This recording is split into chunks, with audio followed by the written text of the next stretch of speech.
All right, everyone, welcome back to the 17th episode of the Grace Notes podcast. I'm Rocky. I'm Josh. And I'm David. This is a podcast where we talk about our love for Jesus Christ and his process of sanctification in and through us.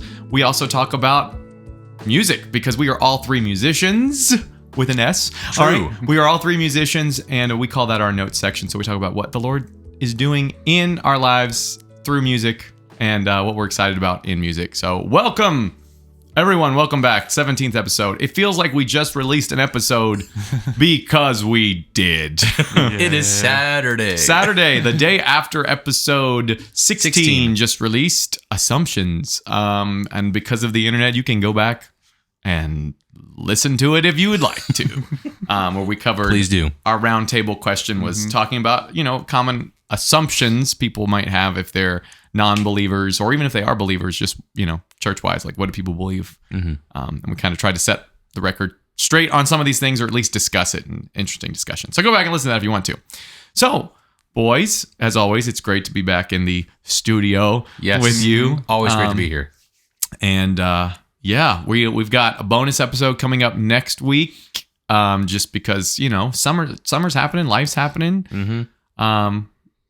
Vacations, cruising, family, travel, all of it. So our summer, we're still working out the kinks of our summer thing, but hey, we're still going to be joining you in some fashion, hopefully every single week. That is our goal. So keep praying for us. And we just appreciate your support through all of summertime. So anybody else? Any interesting updates? Josh, you ran in the rain today. I ran in the rain today, yes. And because it was raining, I got my fastest pace ever. Yay! Fastest pace ever. There was a mile I did in like 11:40-ish, something like that. I was freezing cold, but I did have a decent 5K time in the middle of my 45-minute, and the fastest 5K time I had was right in the middle, like good 43 minutes. So, what time did you start running this morning? I started around 8:30-ish. Okay. Yeah. All right. I ran, I think, a little after, probably 9:30. Yep. And the rain had stopped at that point. Yep. So that I got very lucky because I was like, I don't want to run on the treadmill. I hate run. Anyone else, raise your hand if you hate running on a treadmill. Also users at We're home. all raising our hand. Raise your hand in public if you're listening to this. I'm sure no one will think you're crazy. Unless you're in a library. Maybe. Or church. If you're, I don't know why you'd be listening to this in church. Though. Yeah, I don't. I know it is a Christian podcast, but but listen to your pastor. Please do go to church, not to listen. We're available all the time. Go to church. That's a really good segue to later talk roundtable stuff. But please don't listen to this during the church service. I think that qualifies Josh as official runner. Yes, Josh is. Does it really? I think you can now officially dedicated running into rain. Yeah, you're officially in the run. Is that what it is? Run, okay. Yeah. Yes, this is week 4. So I've done a month. It's been a month of training for you. A month of training, and it feels good. I feel really good. Yeah. It's. We're runners, guys. I never thought I'd say that. I think back to my 8th grade. I didn't think I would either. My pear-shaped self. It's true, and it's not upside down. Like, it's right side up. For our audio listeners, which is everyone, I'm describing. I was a pear. No, and I don't mean like a pair of socks. I mean actually like a pear. If you somehow know me and you're Facebook friends with me, go back to my very first profile picture, and you will see that was 9th grade. We didn't even get to see the 8th, 7th, or 6th grade pear. Eventually. I'll brief aside. So, people have growth spurts. So my body decided to go this way first. That would be X-axis expansion. And then all of a sudden, I went Y-axis expansion. Yep. And I have stretch marks on my spine from where I grew so fast. Oh my goodness. So I guess I'm really grateful that I went out first, because there would have been nothing to expand if we didn't do that first. But yeah, 8th grade me is like, my gosh, about to run a half marathon. I'm running 5Ks. We're running the rain. Josh is over here about to race in a 5K race in July. David's the freaking goated coach of all of it. I'm surprised. He's so good at it. I'm surprised he's not tired of our questions yet. We're gonna he's come my up. roommate. He'll know. Maybe. Well, maybe he doesn't. I don't know. No comments. We just come this week. No comments is crazy. And there'll be a press briefing this afternoon. But if we like got on, we're like, David, if the humidity is approximately this and the wind is blowing southeast at approximately this miles per hour, how fast will my mile time be if I'm using approximately 85% energy? Yeah, we're not going to ask that question. Yeah, I wanted that. No. But anyways, yeah, David, Goated Coach. We are officially the Grace Run podcast. Grace Run podcast. Grace Run. Speaking of grace, let's go ahead and dive into our Good grace segue. section. And yes, it is not nighttime. It is the afternoon. We are way more alert than last podcast. And I True. thought last episode was really good, but I agree. we were really tired by the end of it. Yeah. So, grace section. Anybody want to kick us off? I can start again. All right. For me, Josh, the first question is, what is one way God moved in your life this week? So I actually got some pretty not great news this week concerning a potential job opportunity that ended up having to fall through. If you remember a couple episodes back, I talked about some pretty exciting news. That was the said news that fell through, unfortunately. But while I was sad for a moment, I was very quick to say, I'm going to trust the Lord's plan for me, and he's got a plan for me through it. And if I were in that position like 2 or 3 years ago, I would not have been saying that. So I very clearly knew in the conversations I was having with my professor and my parents about it that God was very much moving in that. And it's not exactly my plan, but it's his plan for me, right? So I'm just trusting in that. And then also talking about what we just recently talked about, health-wise, I feel like I'm in a really, really good spot. I am moving a lot more. I'm working at Olive Garden, so I will be moving a lot more. And I'm not eating as much fast food. That's good because I'm not packing on all those extra calories. Mm-hmm. And I sent a picture of me to my dad because he's like, "What are you up to?" I was like, "This is what I'm doing." And he was like, "You look healthier." And I was like, "Yes!" So goal. So that's cool. And then the second question. What is one thing God's been teaching or showing you this week? And I wrote this. I saw this on a YouTube video. I blank on the creator's name, but this is the quote he said. You keep trying to solve tomorrow with strength that God gave you for today. Ooh, that hits. That really, I was sitting there like, whoa, that was just uncalled for. So random. But it made me realize like it's so true. Like me, I'm very much a planner. Oh, yeah. Like so planner brained. So when I saw it and I was like, yeah, I do be doing that a lot. So it had me kind of like thinking about my tendencies for planning, about just like everything really. And I was like, yeah, I need to like kind of focus on the moment and like the day that I'm in now, rather than trying to change what could happen tomorrow. Yeah. And it's so funny that you mentioned that at a time where like this week I had a moment with Marissa. We're just talking about our future, talking about kids and like timeline and me going, why, like me wanting to have everything, like being very transparent, like have everything lined up perfectly. Yeah. Like, okay, I have this, we have this done. We know where we're going to be. We know what we're going to do. We have this amount of money and blah, blah, blah, blah, like all this stuff. And like, she was like, but like this time would be great. It was like, well, we won't know where we're going to be. We won't know what we're going to do. And that really caused the Lord to force me to reflect and like take a minute and go, Rocky, every moment of your life has not been planned out that way. And just because, yes, taking on a child is a huge, like, it's a big, like, life thing to do. The Lord is still, why in the world would you think that the Lord is not going to be able to provide when it doesn't necessarily, it's not all planned out to a T, you know?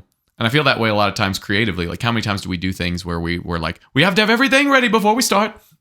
Yeah. You know, like an art project where you have to have everything before you go instead of just being creative and going for it. I'm very guilty of that. Yeah. I think we all are to some degree. So it was very humbling, but also refreshing. And like the Lord spoke to me in that. So I'm really thankful that you mentioned that because the Lord is tying even that in. Yeah. So. And maybe the Lord showed me that video so that we could talk about it on the podcast, you know? So that goes to my final point. The Lord continually provides in all kinds of ways. We just have to trust in him that he will provide because he does and he always will. That's my grace section. All right. And if I hop in, for me, what is one way God has moved in my life this week? Well, school is wrapped, so praise God for that. Praise the Lord. It's just huge celebration always. You know, kids moving on. to middle school. If they're fifth graders, you just, it's a season, right? So that's always exciting. And at my end of year conference, so in Georgia, I don't know about others. I don't think Virginia has ever worked like this, to my knowledge, in the time that I was there. But you get evaluated in different areas as a teacher every year, and at the very end of the year, you have your like end of year conference, and they like tell you what your score is in every subcategory. And usually, like a 1 is, ooh, why are you here? That's a struggle bus. 2 is like, okay, well you're not quite as strong as you should be in this area, so it's an area of focus to keep working on.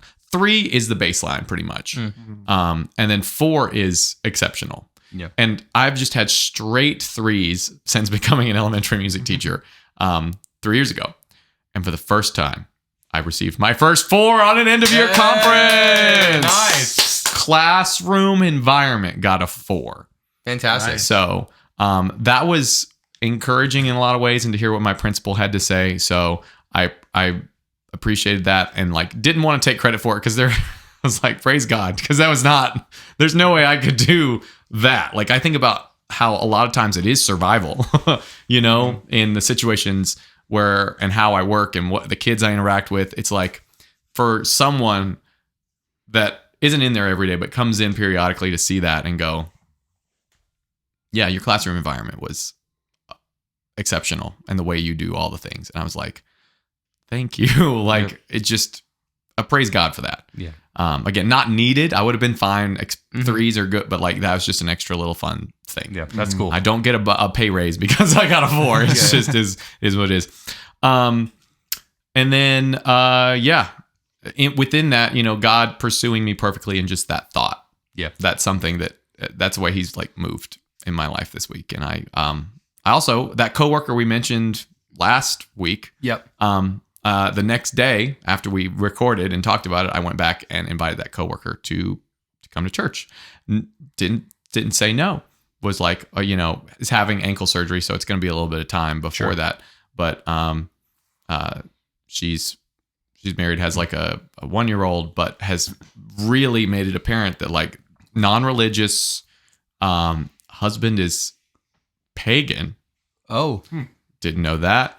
But again, like we mentioned last week, Jesus came for, like, He's the great physician. He came. There's no need for a physician if you're well. Yeah. So I say, come on. Like the Lord's going to work however the Lord's going to work. Yeah. And absolutely. Whatever they think, whatever the case is, like we just go and we just glory to God for whatever He's asking me to do in this. And I think that this coworker is fun to be around, to talk band with. Like that's how we first made that connection. So praying, if you're out there, anybody listening that wants to pray, just pray that coworker, her husband, just changed hearts, and especially raising this kid up, be a great time to the Lord will work into his timing, but raising a kid in the Lord also would be just great for everybody. Again, like we talked about, we want to share because we're so changed by it. Right. Not because we're trying to force anything down people's throats. And finally, what is one thing God has been teaching and showing me this week? I don't know. Last night I was doing my Bible study and I went back to listen to a sermon that Pastor Josh did that I wasn't in town for, like in April.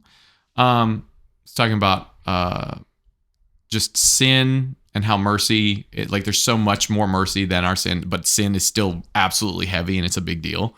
And immediately we'll get to my Christian song of the week, but the line from it that just hit me like a ton of bricks was, I don't have time to maintain these regrets when I think about the way He just loves us.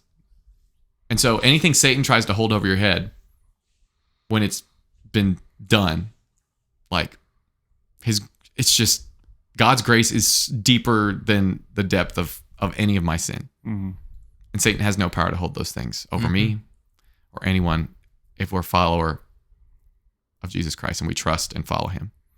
And we continually seek to be sanctified.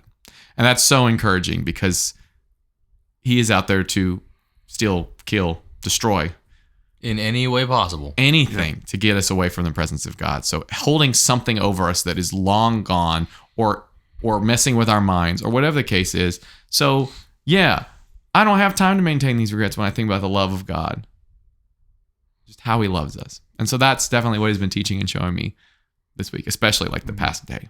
Yeah. That's really cool. So Yeah, definitely. that's good. All right, I guess that leaves me. Yeah, so, David. This week has just mainly been through. God's been moving in my life just through community, and I mean, he's always continued to show me that, and it's just more prevalent, I guess, this week. And a lot of times, my introverted self will come out and I will want to just crawl back and just stay in my room. And that would have been what I did 4 years ago when I first started teaching. I mean, because I lived by myself for a year. And so it was very easy to do that. And Raise your hand if you've been not there. always Yeah. not always able to have that contact with other believers right away. Mm-hmm. And so like as many wins as I've had this week and as many blessings that God has continued to provide for me, it's always there to want to just go back and hide in a room. Yep. And parents called Friday, or I called my parents Friday they were driving to the beach, and they're like, "How's it going?" And I was like, "Yeah, I got this, this, and this," and hanging out with the community group on Wednesday, hanging out with them on Friday, hanging out with them on Sunday, and after church with the band and all this. And it's like, that's completely different. That would have been not there 3 years ago, 4 years ago, even though I had a community group at the church I was previously at. And so he just continued to show the blessing of the community that I have, and always wanting to. It's different this time because now I'm able to realize it right away compared to before. Yep. And I'm able to not hide away and able to reach out to those people when I need to. And I think what's so transformative, if I can be really transparent for our listeners, is before we ever started this podcast, David, you asked like me and Josh if we would pray, like we could all just pray. Yep. Because life happens. We get burnout, we get tired, we get overwhelmed. Yeah. And sometimes we think that we need to retreat and put up this like this is what people should see. Yep. But you being like that, like what you said, hanging out with so much of the community. Yep. And also just saying that to us. Yeah. Like, that in itself shows that the Lord is working through all of it. So can I say one thing too? Sure. There's also been a couple episodes, mainly like one or two, where I walked in and I did not want to be here recording. I just mentally I was drained from various things, like external situations, feelings, getting overworked. Like if it were me a couple years ago, I would be just shut up in my room and again be isolated, right where the enemy wants you. But instead, I felt led to come to y'all and still be here because that is now I'm seeing as my sense of like refreshment and repair rather than going to myself. And then what I thought was repair at that point was just hurting me more in the process, So, And I think to bounce off of that for our listeners, there's a lot of times the Lord is saying, take a break, lay down, Yes, and like lay down beside still Fall waters. asleep for 10 minutes this afternoon. life happens. Life does happen, and like you'll see as we go into our summer schedule, there's a lot of moving pieces. There'll be some interesting episodes that'll probably come out just because we're a lot of moving parts. I've already seen my summer schedule. I was like, I thought this was completely open. What happened? Yeah, right. Yeah. So just know that it is okay to take a break, but it's also great to push through and realize the thing that Satan's telling you maybe not to do that is great is that form of refreshment when you get into it. Like there's all that, like, the hardest part is getting started. Yeah. Whether that be with any good habit. Yeah. Oh, I got to eat my green beans. Oh, and then it's over, and then you can enjoy the rest of your meal. Just me? No? Okay. No, I'm with you on that one. Maybe it's a run or a workout, and you're like, I don't want to. I could like be doing this other thing right now. I don't want to go run, and then you get out there and you do it, and you're done. You're like, oh, look, I accomplished something. And then you grow to enjoy it the more you do it. Exactly. You kind of look forward to it, or like that's a whole different rabbit hole, like habits and habit stacking. And the same thing is true with our Bibles. Like, how many times we're like, well, I gotta go do this other thing. I got this other thing. I want to go do this, and then we sit down, we finally get in. We're like, oh, why did I wait so long to do this? And that's just the enemy. We're just forgetting how amazing the Lord is and what all He can do. And so I'm not going to put anything past Him and just trying to run to Him. And I'm still going to make mistakes. We all are, because we're not God. But just running back into His presence time and time and time again.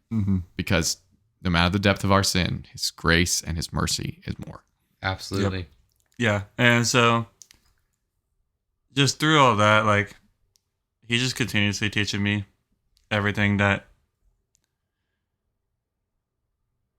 it's always just important to be open and know who to trust with whatever you want to have. So knowing who that person is to trust right away, and knowing when, I guess the biggest thing is knowing when to tell what it is that is happening.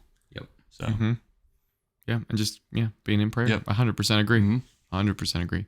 Because not always the right time. No, I agree. There's got to be discernment in a lot of ways. Yep. Like, I'm not going to go outside and like wave a banner and tell people all of my personal business, but going to people that I trust and like I'm okay with telling those things to. Absolutely. Like, there are certain things that like we try to be authentic and real on the podcast, because these are conversations we would normally have if the microphones weren't in front of our faces and my left eye could see things. Note to self: order the low profile boom arms next time. But while we try to be authentic on this podcast, there are certain things that we're not going to just wave all over the internet either. We're going to go to the people that we trust. I highly recommend you don't wave everything out to the internet, but still being able to be authentic where you can be is great. And obviously, I encourage you to have those talks. We encourage you to have those talks with the people spiritually in your life that you look up to, mentorship, or people that can hold you accountable, or your close Christian community friends. So Definitely. Especially when you lose your train of thought mid-episode. And that's about it from me. Okay. All right.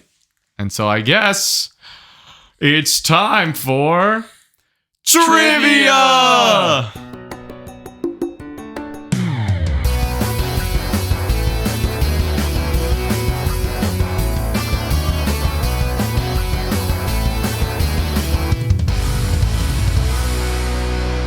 All right, boys. Our first trivia question, not giving you an option, is about nature and geography. Okay. All right. The world's largest desert is famously known for its extreme heat and massive sand dunes. However, by definition, a desert is simply any region that receives less than 10 inches of precipitation per year.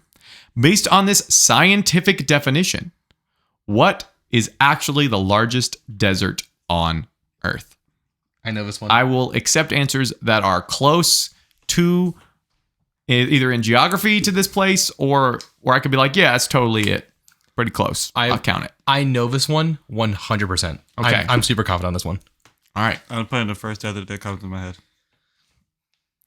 All right. And while they are either pondering, writing, or affirming their own thoughts, answers will be at the end as always, and we'll be right back after this break.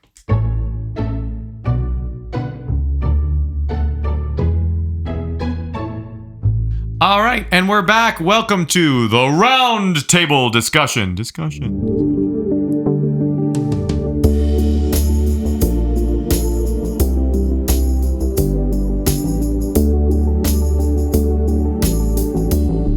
All right, David, would would you like to give us the question for the roundtable? Yes, I can. All right. So Rocky asked us to put down a couple questions, and this was the question that I thought of that I thought would be a good discussion that people bring up a lot of times and around topics around Christianity. And my question is, why is it that you think people say they are a faith-believing Christian and yet they don't go to church and commonly quote stuff like, it's my personal faith, therefore it's only 1v1 and I don't really need extra support or extra time to go to church. I can do it on my own.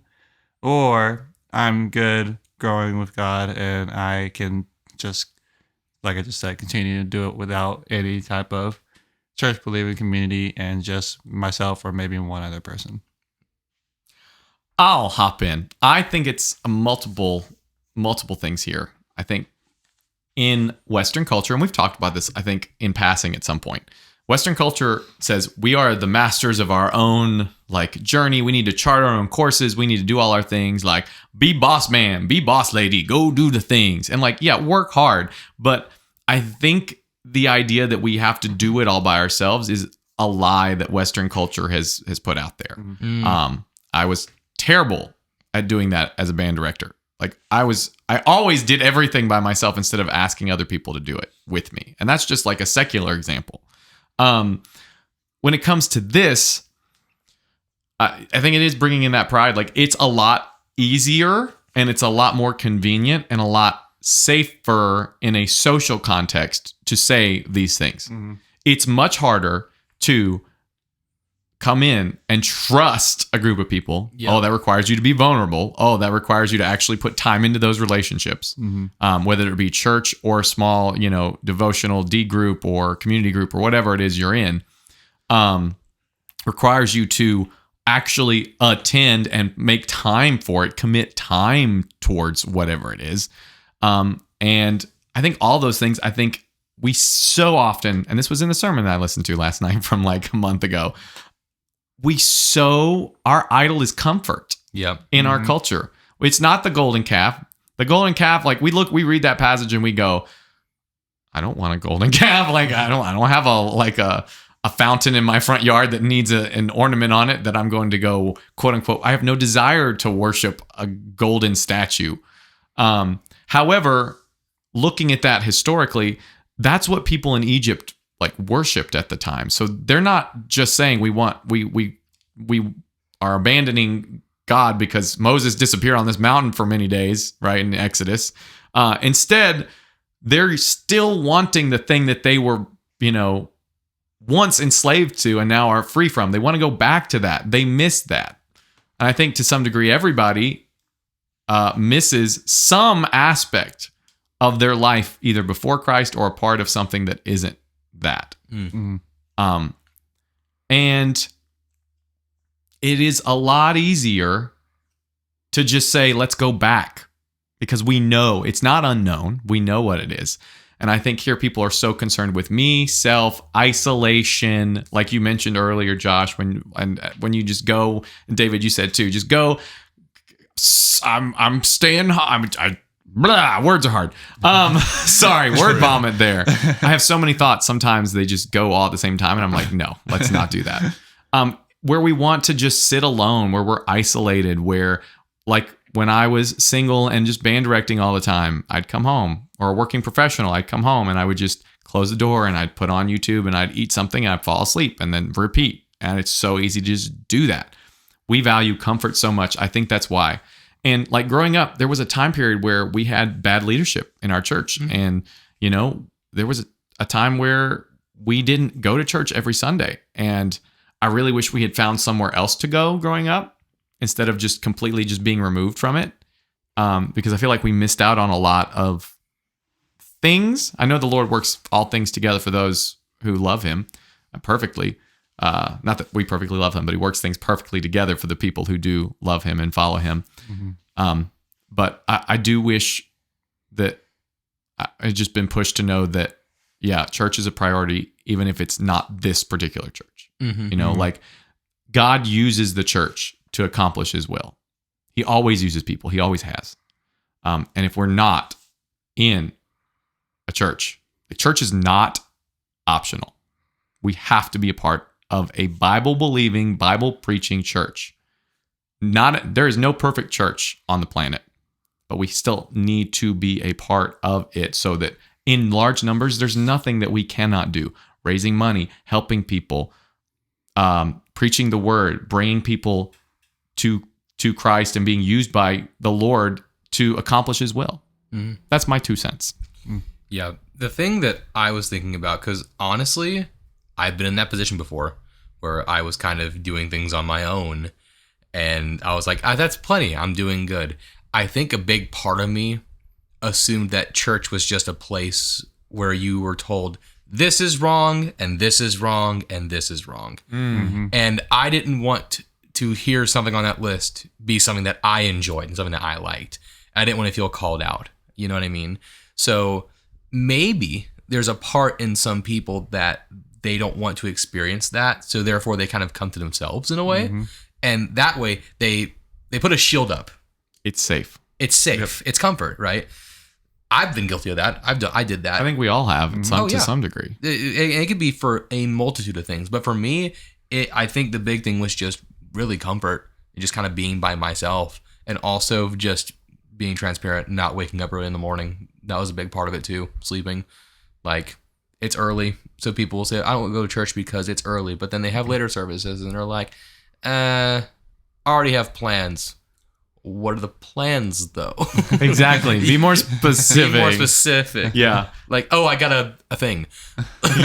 Great job. Yeah, Look, right. a distraction. Like, it doesn't, Yeah. But also, if you're saying that, this may be a far-fetched statement. So if this sounds incorrect, please correct me. If you're stating that you can find that perfect relationship with God by yourself and you say you can do it, does that not stem from some pride some way? No, I think it does. I think it totally does. Okay. I think it's also like a lack of like, if you're to say that, you have not opened this book as much as you probably should be. Yeah. Right? Yeah. Like you might, I can totally, there was a place where I probably, I'm just going to go out. I'm just going to say it. I definitely believe I was at a place like that at one point in my journey. Early on, teen years, maybe some 20s. And it's if you don't have the full picture, that's why it's so important. If you do nothing else, don't just cram through a Bible, don't just read through it as fast as possible. I would say take a year and a half, however long it takes, get through the whole thing in a systematic way so you understand the big picture and then go back in. Because once you see the full story, you can't say that you can do it all on your own. Yeah. You can't. There's no way. Mm-hmm. There's no example in there where it's not possible. And honestly, some of the most I've learned has come from being surrounded by other people of the faith. I thought I had an idea of what the faith was by myself, but realistically, it was just what I wanted that faith to be. Mm-hmm. And then you're like, oh yeah, this is great because it's what I want, but it's not what he wants.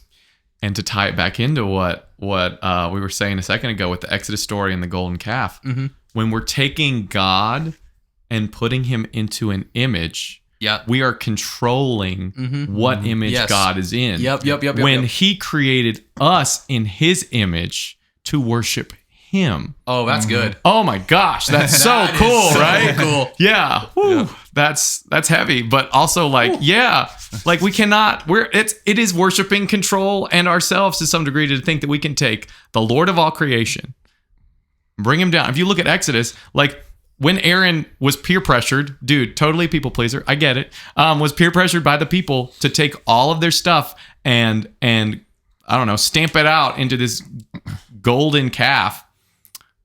He said, this is, let me quote it exactly, but pretty sure he used the word gods in one sentence and then said there will be a feast to the Lord in the next sentence, but they still did a bunch of things that they wanted to do. And so a lot of ways they're like, oh, well, if we take God and we're still going to worship him, we're going to bring him down into this thing and we can then control what he's like and what he does. That's the opposite. That is, we are the image of him. We are the molded things. And so he should be the thing controlling us, not the other way around. Yeah, and go along with that. When I was listening to the Bible Project podcast, they were on they're talking about the Ten Commandments right now, and they mentioned the same thing about how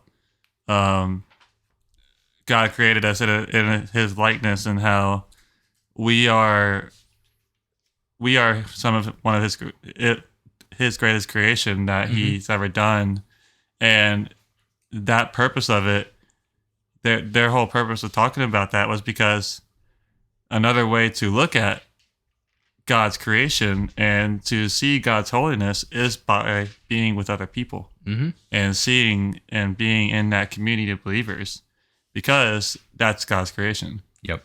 And so, like, realizing that humans themselves is a way to see God's glory in ways that we might not have thought before. Mm-hmm. Yep. Yeah. Look at someone else. Actually look at another human in the eyes, and you can't tell me that God isn't, like, his fingerprints aren't all over it. Mm-hmm. If you held a small, like when I held my nephew, that's not even my kid.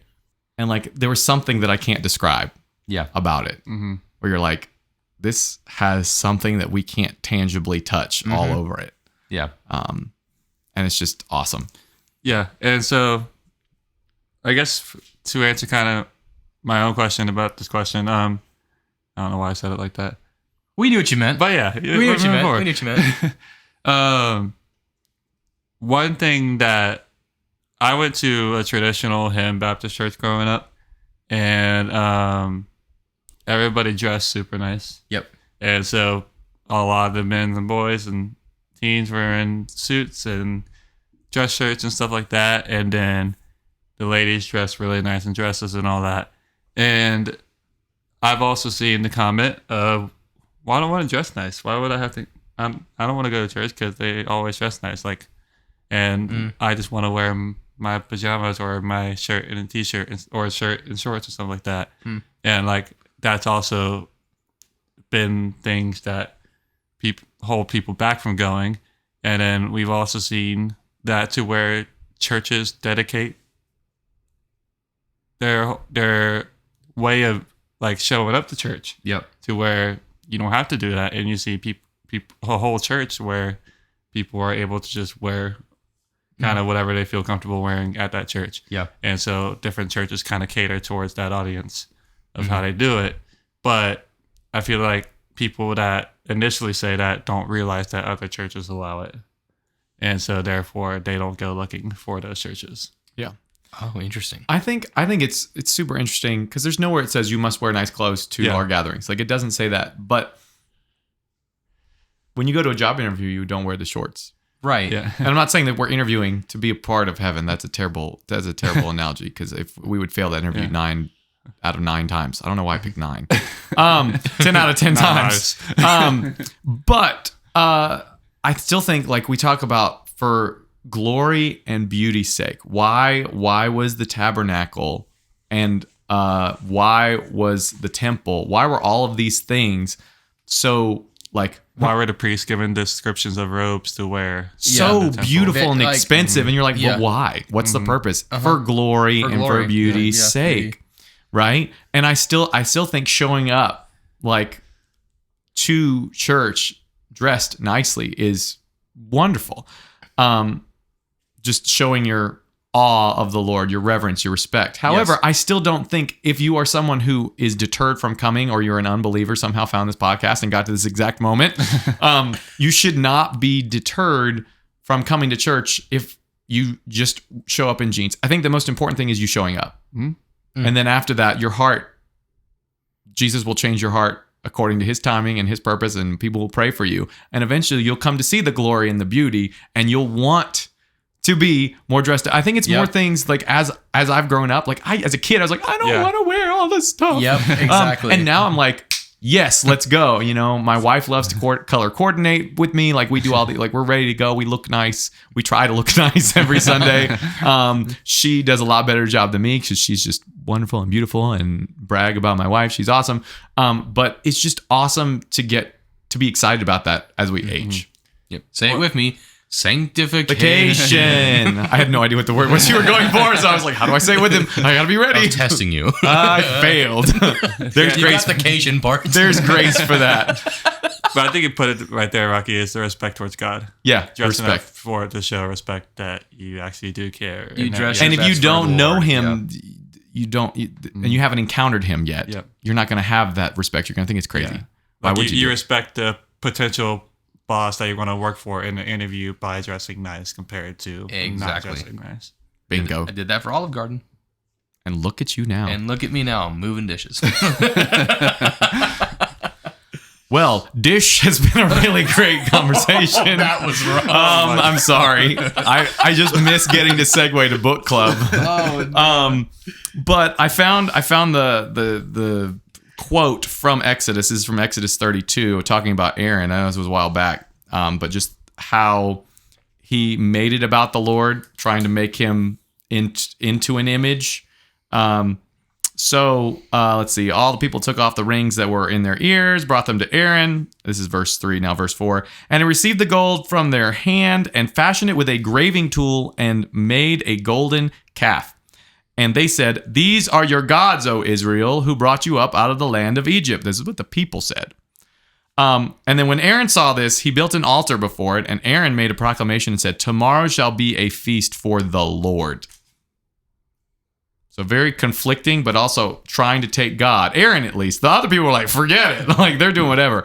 But Aaron was like, I'm like lying to himself and going, I am taking all of these things and making the Lord. This is for the Lord. This is the Lord. We're able to control it, just like we talked about earlier. Yep.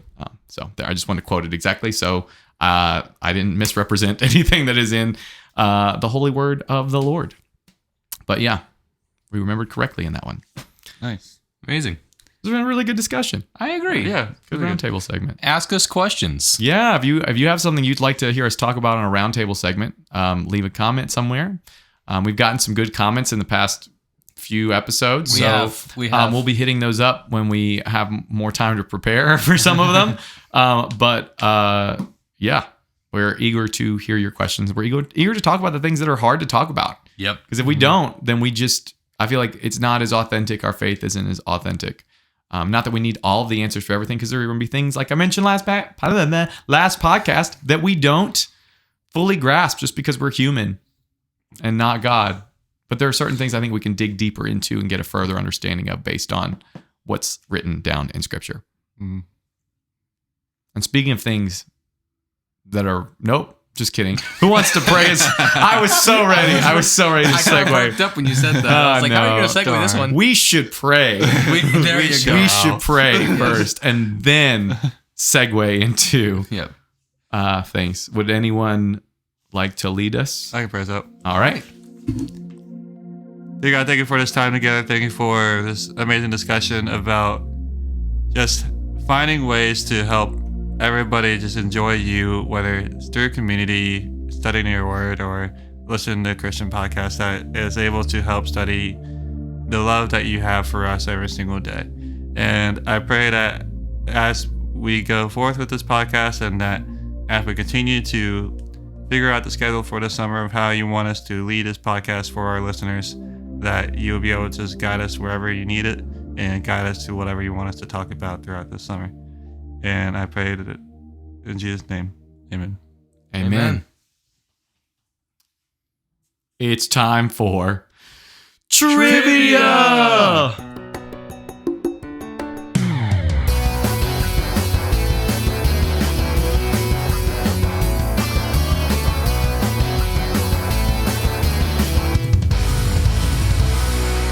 right, before I ask this question, I just had a random thought pop into my head. You know how Christian community is a big deal. There's so many communities online for other things. Yep. And not that it's a replacement for church, but just another outlet. What if there was some sort of runner group for Christian runners? We need that. Ooh. Maybe it already exists. We're going to look into it. Not saying that we're committing to that because I don't have a subscription. Let's call it Foothills. Foothills. Oh. Oh, well. Oh, my gosh. Guess we probably shouldn't call it like Golgotha, should we? No, probably not. The golden cow. No, absolutely not. I'm kidding. Fix our eyes. Fix our eyes. I don't know. Run to him. The foot of Jesus. Just 1 foot. Just his right one, to be specific. That was a trivia question. No, I'm kidding. No. Hey, if you have an idea for what we could call our run club, leave us a comment. All right. Our second trivia question. This is, by the way, they're tied, and this is the final, at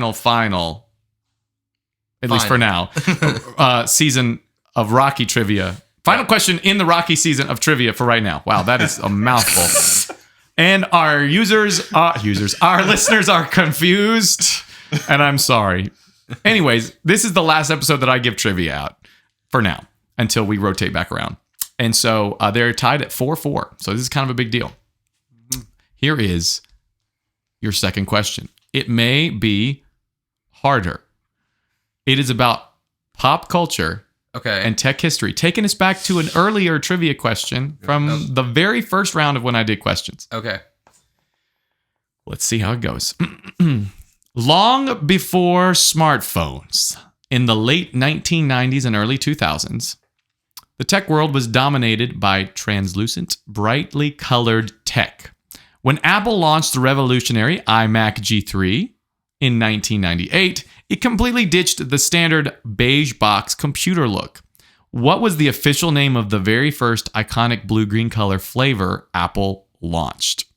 The color? What was the name of the color? Oh my gosh. Oh, that is a very... And hey, this is going to be totally slightly opinionated. The person that either gets it will get the point, or the person who has the best name for this color that I think is the best will get the point. So again, it's the very first green iconic blue-green color flavor that Apple launched of the iMac G3 in 1998. I have no clue. What was it called? It is 2 words, and there is alliteration, if that helps. I'm not going to ask that. Never mind. So while they contemplate this possible tiebreaker of a question, we're going to live in dramatic silence there, and the answers will be at the end as always. We'll be right back after this break.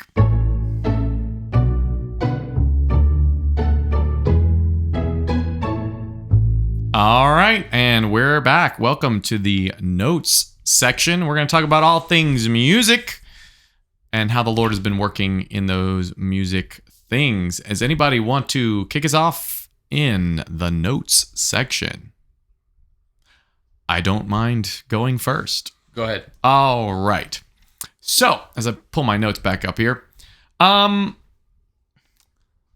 here is something super awesome that's happened in the world of music. I kind of had a revelation about, like, whenever you finish a season of something, you always, and I don't mean TV show, sometimes that, but when you finish doing something and you think about having to do it again, you always think about ways you can improve it for the next time.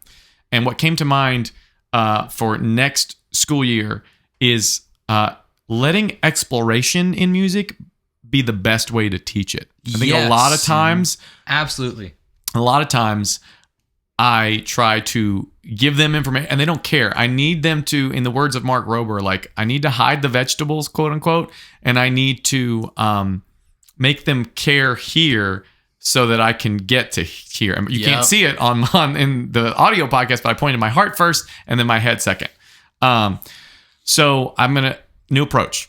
And then also very exciting. I have some students who are wonderful 5th grade students that are getting ready to go to middle school and join the band or the orchestra, and some of them playing wind instruments, possibly, so brass or whatever. And I'm like, if you need private lessons, hit me up. And they seem very interested in wanting to do that. And I'd love to get to stay connected with those students because they're stellar kids. They're really wonderful kids. And I'd love to still have that outlet to teach band, make a little side money, and still get to check in with them, which would be super great. So that has been the way that the Lord has kind of been working in music this week, and just things I'm excited about in general. And my Christian song of the week, spoiler alert, first full circle, it's How He Loves by David Crowder Band. That's the song I quoted earlier. How do I have time to maintain these regrets when I think about the way he loves us? So it spoke to me. I cried beautiful man tears. Don't put that on a t-shirt. I just Actually, no, do it. walk around with. You get some That's looks. my bro. next single coming out. Titled Next beautiful man tears. When we have the beautiful man tears segment on the podcast, we'll have it play. Not to be confused with the sea lion from last. If you missed the Easter egg at the end of last week's episode, you missed out on things playing out. It was fantastic. Yeah. So, anyways, that's been my week in music. We're kind of winding things down in that regard. But again, looking forward to the future and what it holds. And teaching band camp this summer. Looking forward to that too. Yeah, there it is. All right. So, yeah, mine, I guess, because the podcast is recording shortened a little bit. Mine's about to happen after this podcast. My music thing. Playing with the Georgia Rico alumni band in a couple hours. Yeah. At a wedding super reception. Cool. Someone requested the alumni band to play Red Coat music at a wedding reception. Hey, to each their Go own. Dogs. Go Dogs. I bet they must both be from, everybody there is going to be alumni. I figured. Okay, that makes that sense. checks out. Yeah. But, yeah. I don't think that if He's I sitting here in a Georgia polo. I don't think that if I had said to my wife, "Hey, honey, can we have the cadets alumni come play our wedding?" Could you imagine? She would have said no, probably. We did get to sing our core song for all the attendees that were there. We got to sing that, not in the reception, not in the actual ceremony. Georgia Soons that every single football game is played. Yeah. Rip playing playing the Georgia theme song on the way as they're coming in. There you go. No, but that's going to be intriguing to see how it goes, to say the least. I need a GoPro. I want footage. Link in description. I'm just kidding. No. But yeah, so that's right after this. It would have been right after work, but it's been raining all day, and so I got off work early. Thank you, Lord, for the rain, so we could have David for the podcast. Yes. Because you guys don't know, but this is like the only day that we can record before I leave the state for like 2 weeks. So, yep. And everybody else is busy, and it's been a time. Yeah, that's the main. Well, and I'm playing at another church tomorrow. Yep, tomorrow. So it'll be my first time playing in a worship band in a very long time. Let's so go. I'm very excited about that. And then my Christian song of the week is a newish song by Brandon Lake. It's album last year, and it's Daddy DNA. And it's just a new way of thinking about how the main chorus is, I went running like a rebel, racked up debts I couldn't pay. I went dancing with the devil with one foot in the grave. How to heaven did I get here? Went and threw it all away. All I've given you was trouble. All you've given me was grace. That's neat. Instead of all to hell how I've gotten here, it's all to heaven did I get here. Yeah. That's cool. I like that. That's really cool. And if you're interested in listening to any of these songs, great plug for Josh put together the Grace Notes Christian Song of the Week playlist. The Grace Jams playlist. The Grace Jams playlist. It is better than Strawberry Jam, if you ask me. And it is on Spotify. You can find it. Link in the show notes below. Yes. It's a fun time. I made it all soon after our recording last week. Yeah. So, yes. It was great. It will be updated with all of the new songs of the week throughout the week. We're all collaborators, so we'll all add our songs throughout the week. And it should be a lot easier now that we have the bass line, just one song. We can do that. It's like the one push-up mentality. You feel really bad if you can't get down and do one push-up. Like, you feel insulted. You might as well do it. And maybe do 2 more while you're down there. Okay. Yep. All right. So that leads me for my notes section. I wrote... Well, David and I are going to a Charlie Puth and Lawrence concert very soon. Yeah, we are. Yes. In about a week and a half. Yeah, it's a lot sooner than I thought. Yeah. But it's coming up. Where's it at? Charlotte. Oh, okay. Yep. So we're going to go see Charlie Puth and Lawrence's opening for him, and it's going to be awesome. I'm so excited. We've booked this back like what? March? Something like that? Yeah, something like that. Something like that. So we've been looking forward to it. Are you guys tailgating? Are you going to do a podcast segment from the parking lot? I mean, that's... What do you think? I was joking, but if you don't, if you really want to, that's fine. TBD. TBD. So that's one thing I wrote down. There's a creator on Instagram, Facebook, all the media platforms. He goes by the name Pianic. like piano, but Nick instead. And he's a gospel key like player, and he is phenomenal. I like seeing how musicians just like they use, I think it's called like the Tennessee number system, where they say 3 and it means like major 3, and 5 means major 5. Like they don't use Roman numerals. They just do like 5 is a 5 chord, 4 is 4, 3 is 3, whatever. And he just shouts out numbers, and then they just get it. And they do all these little motifs, and they like tag along. It's like true communication in a church in music, and it's like really, really cool. So I've been watching a lot of those videos. Wow, that's impressive. It's so cool. It hurts my brain to think about it, so I just can't. I'm just glad they can pull it off, and it's amazing. I will provide a link for Rocky to share in the show notes. It's going in the show notes, so you can see what I'm talking about, because it's easier to see than it is for me, at least, to explain it. And then another thing that I know I've told David about, but I've not told Rocky about yet. On Tuesday, I got reached out to from a guy named Harrison Scheckler, and he wrote this long thing on my Instagram DMs. And usually you see a long Instagram DM, you think, I don't know, block. or spam, right?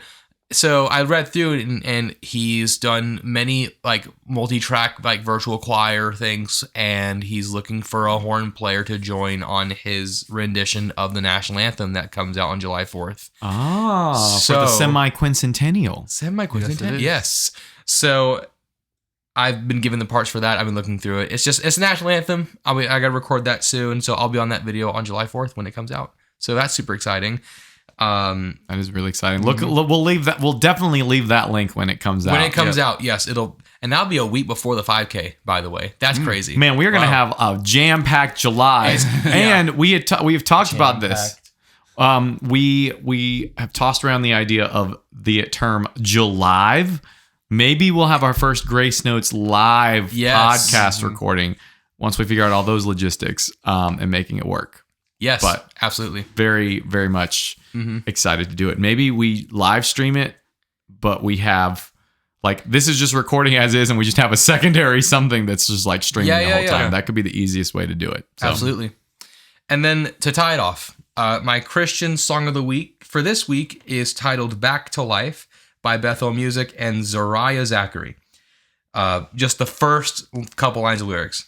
No longer I who live, but Christ in me. For I've been born again, my heart is free. The hope of heaven before me, the grave behind. Hallelujah, you brought me back to life. It's just a really like encouraging song and motivating. Yeah. So give it a listen. It's really good. Again, linked below in the Grace Jams. Grace Jams. Sounds like Space Jams. I feel like we're about to make Grace Jams. Yeah. We'll be dropping our own track that'll go in there one of these weeks. Hey, I have released a couple of tracks on Spotify and on the platform, so I could do it. We got. Man, I just need to take like a month off from work in the fall, and we just need to like have a men's retreat. Us three, we go hardcore create stuff. Yeah, that'd be fun. That'd be a lot of fun. All right. Well, you know what else is a lot of fun? What's that? Trivia!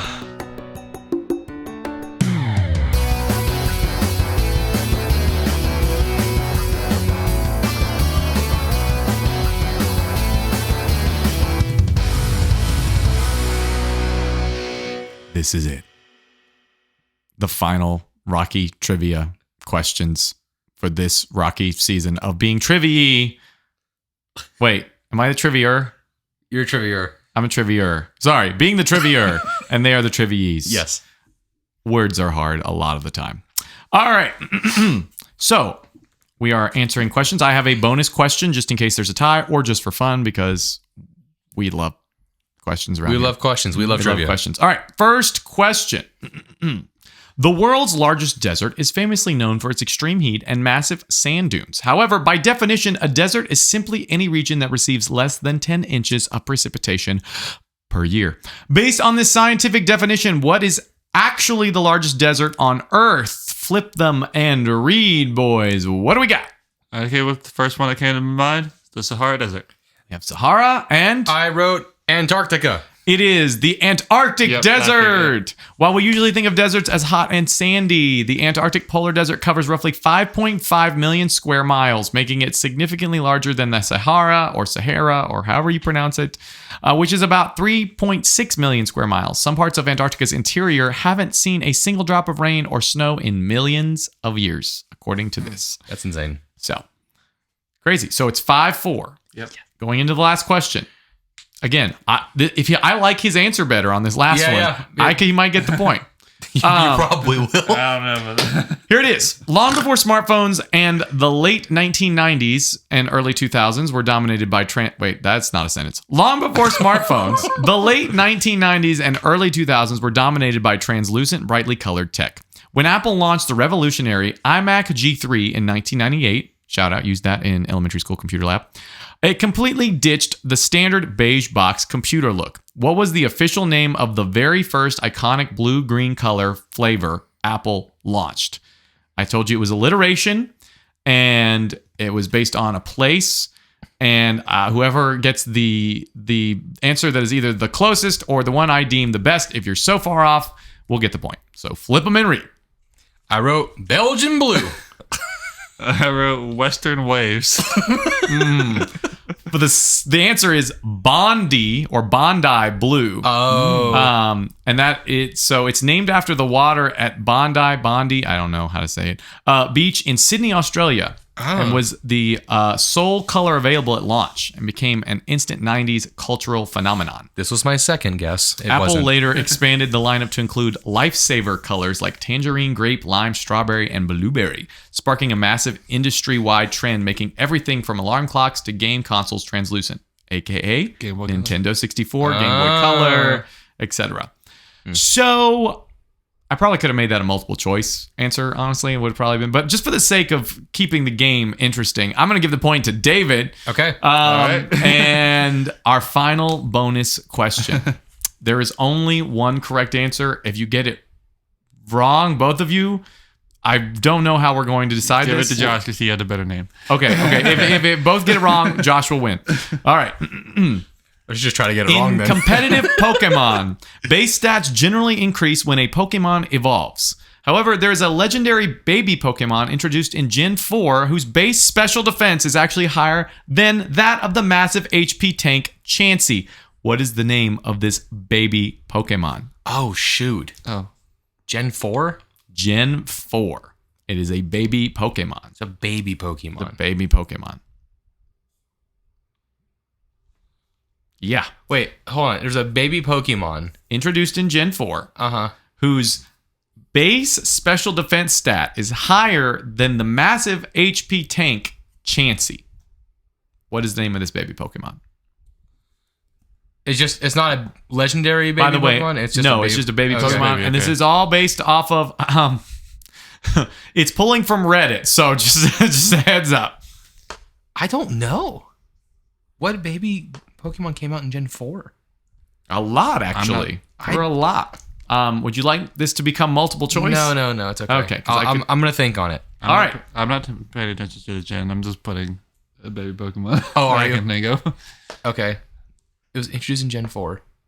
I want to see if I can get this. I'm thinking back to Gen 4. Even if you both get it wrong, Josh wins. So I could just put Pikachu. good. You got 50% of the... Yeah. Oh, man. I really want to try to get it, though. I guess if you both get it right, then Josh also wins. Yeah. So only if David alone gets it correct. All right. Got it. Flip him and read. What we got? Cleffa. Cleffa. Igglypuff? The answer is Mantike. What? Yes. Really? Yes. I forgot Mantike existed. Mantike boasts an incredibly high base special defense stat of 120. Meanwhile, Chansey, despite being an absolute wall for special attacks due to its staggering health pool, only has a base special defense of 105.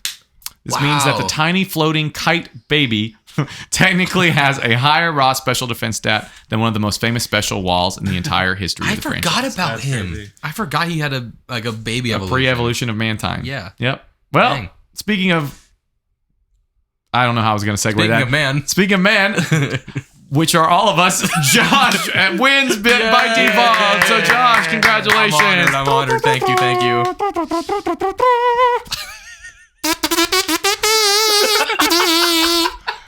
That was free buzzing. If you are a brass player, you get it. And Or if you're not, now you do. You're like, man, who let the bees out? Who let the bees out? Who?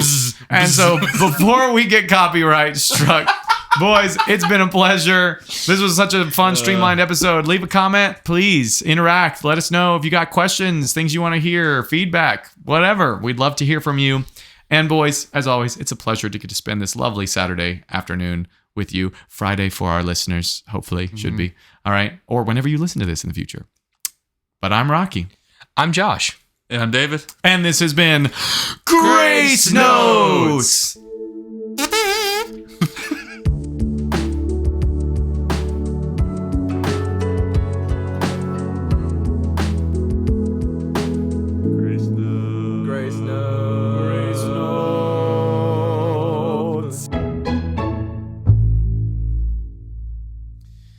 Testing for the Grace Notes podcast. Testing. How are you? Here we are. How are you? I Me, am Rado. fine. How I am are you? fine. How I are am you? fine. How are you? Yeah. Yeah. This will go at the end of the episode.